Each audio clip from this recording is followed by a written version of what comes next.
Here is the puzzle. When people picture the AI boom, they picture one famous chipmaker. But look closer, and the biggest cloud companies are quietly building something else. Their own custom accelerators. Google has its own design. Meta has its own. Other hyperscalers are following. And here is the twist most people miss. Those custom chips, and the networking that ties thousands of them together, tend to flow through one design and networking partner. Broadcom is the well-known example, and we'll use it purely as an illustrative lens for the mechanism, not as a forecast about any stock.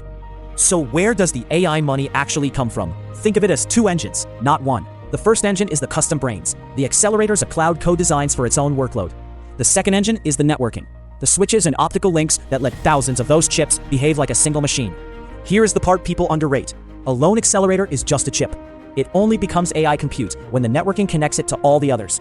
So the same partner can sell you the brains and the wiring that joins them. And that combination is far stickier than selling either one alone. Now, the key idea. Why is this position hard to dislodge and not just a normal supplier? Three forces compound. First, the chip is co-designed with the customer. The cloud's own engineers and the partner build it together, so the relationship is woven into the product itself. Second, the same partner owns much of the AI networking layer, so even a rival accelerator still has to talk over that wiring. Third, a custom silicon design cycle runs for years, so a customer can't simply swap partners midstream without restarting the whole project. A quick competitor swap on its own just isn't realistic. It's the co-design plus the wiring locked in over years. So, how does this change the picture? Read it as a map, not a verdict. Demand for custom silicon tends to grow, because each cloud that wants its own chip adds another multi-year program.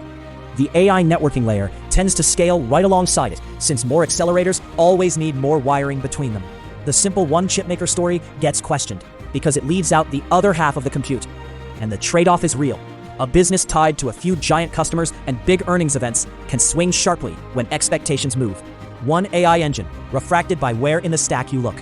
So go back to the opening puzzle. If one chipmaker is the face of AI, who quietly supplies the other half of the compute? The lesson is this. The AI engine doesn't have a single supplier.